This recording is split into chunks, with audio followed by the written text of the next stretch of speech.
un scrutin, c'est un scrutin et un scrutin vaut un scrutin. Parce que si on veut comparer, il y a beaucoup d'éléments. Est-ce que c'est le financement des opérations électorales? Est-ce que c'est les opérations de colisage? Est-ce que c'est la formation? Est-ce que c'est la dextérité des agents électoraux? Est-ce que c'est la solidité du système informatique de la commission électorale? Il y a tellement d'éléments qu'il faut mettre ensemble pour comparer. Donc, une élection vaut une élection, on ne peut pas la comparer à une autre. Celle-ci, quand il y a un scrutin, le souci, tout sous nos cieux, je veux dire, le premier souci, c'est que, quel que soit Alpha, les gens puissent voter, mais surtout qu'il n'y ait ni contestation, ni violence. C'est ce qui est important. Vous avez vu, un peu avant le scrutin, il y a quand même eu quelques grincements de dents, quelques difficultés, quelques contestations de l'encadrement juridique des élections.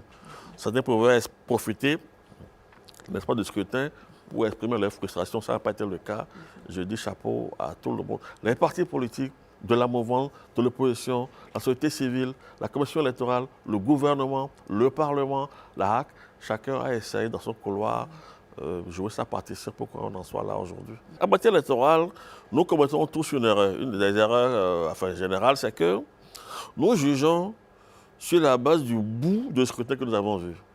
La Sénat a ouvert plus de 17 000 postes de vote.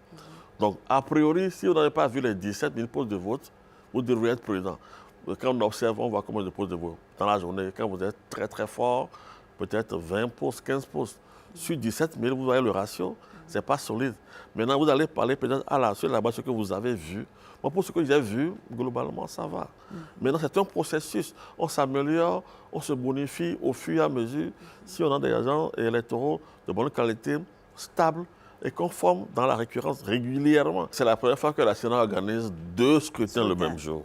Aujourd'hui, la Sénat reçoit 4 cantines. Et il faut faire le dispatching déjà, les 2 cantines pour la Sénat, une pour les législatives, l'autre pour les communales. Maintenant, une cantine pour la Cour constitutionnelle, une cantine pour la Cour suprême. Rien que ça, vous imaginez. Et maintenant, il faut maintenant ordonner pour savoir par département, par commune, par arrondissement, le nombre de plaies qu'on attend, s'assurer. Après un scrutin, on ne saute pas dans l'informatique pour commencer par saisir les données. Donc, c'est un travail qui requiert en même temps de la patience, mais aussi de la dextérité.